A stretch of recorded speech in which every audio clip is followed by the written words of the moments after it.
Upper Madison Avenue, Albany, New York. A stone's throw from the stately buildings of Center Square, yet a world away. This bustling street, with its mix of residences and businesses, bore witness to a horror that chilled the city to its core. It was here, amidst the familiar rhythms of urban life, that the story of the Chen family came to a tragic end. Theirs was a story of hopes and dreams cut short, a gruesome reminder that darkness can lurk even in the most unexpected corners. The year was 2014.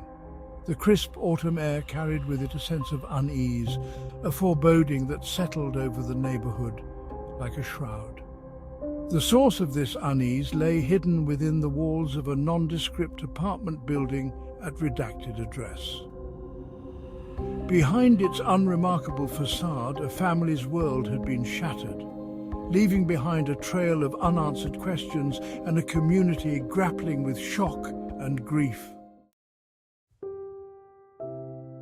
Jinfeng Chen and Haiyan Li were living the American dream. Having emigrated from China, they sought a better life, a brighter future for their two young sons, Anthony and Eddie. Their apartment on Upper Madison Avenue, while modest, was filled with the warmth of family, the echoes of children's laughter, and the aroma of Haiyan's cooking. Jin Feng, a hard-working cook at a local restaurant, was known for his dedication and gentle demeanor. Haiyan, a devoted mother, poured her heart into creating a loving home for her family. Anthony and Eddie, aged 7 and 10, were bundles of energy, their days filled with the simple joys of childhood. Anthony, the younger of the two, possessed an infectious giggle that could brighten even the gloomiest day. Eddie, the elder brother, was quieter, more introspective, but his love for his family ran deep. The Chens were a picture of quiet contentment, their story a testament to the enduring power of hope and resilience. Yet fate, it seemed, had a cruel twist in store for them. October 8th, 2014. The day began like any other on Upper Madison Avenue. The hum of traffic, the distant sirens, the familiar rhythm of city life continued, oblivious to the horror that had unfolded within the walls of the Chen's apartment. Jinfeng's co-worker, name redacted, stood at their doorstep, a sense of unease creeping up his spine.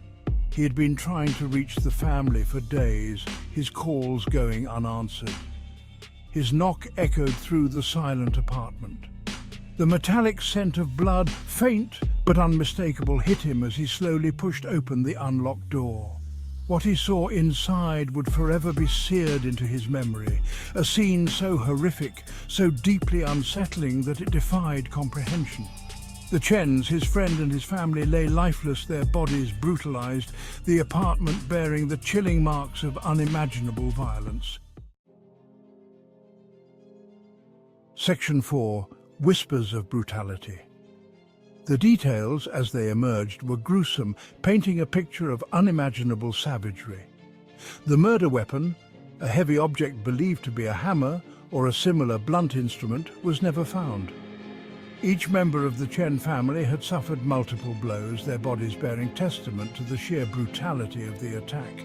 The medical examiner estimated the time of death to be sometime between the evening of October 6th and the early hours of October 7th. Whispers of the murders spread like wildfire through the community. Fear and suspicion gripped the neighborhood as the realization dawned that a killer or killers walked among them. The brutality of the crime, the seeming randomness of it all left the city reeling. Who could have committed such a heinous act? And why target the Chens, a family known for their quiet life and hard work? Section 5. The Silence of Center Square.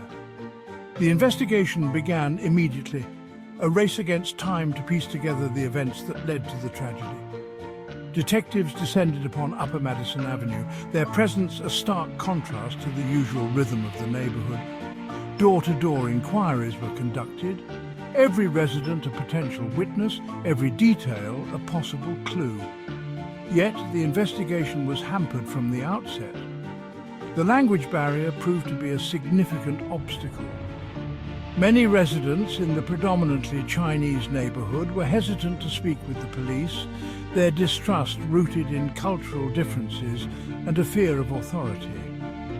The fear that gripped the community further complicated matters. Witnesses, if there were any, remained silent, too afraid to come forward, their fear a testament to the climate of terror that had descended upon Upper Madison Avenue. Section 6. A city holds its breath. Days turned into weeks, weeks into months, and still the murders remained unsolved. The lack of progress weighed heavily on the community, the silence deafening. The Chens were laid to rest in a somber ceremony, their dreams of a brighter future buried alongside them. Their apartment building, once a symbol of hope and new beginnings, now stood as a grim reminder of the tragedy, its empty windows staring out onto a street forever marked by the shadow of violence. The city of Albany held its breath, a collective sense of unease settling in. The murders had shaken the city to its core, exposing a darkness that many had chosen to ignore. The fear was palpable, a constant reminder that even in the heart of a bustling city, evil could lurk just around the corner. Section 7. 5,000 Reasons for Answers.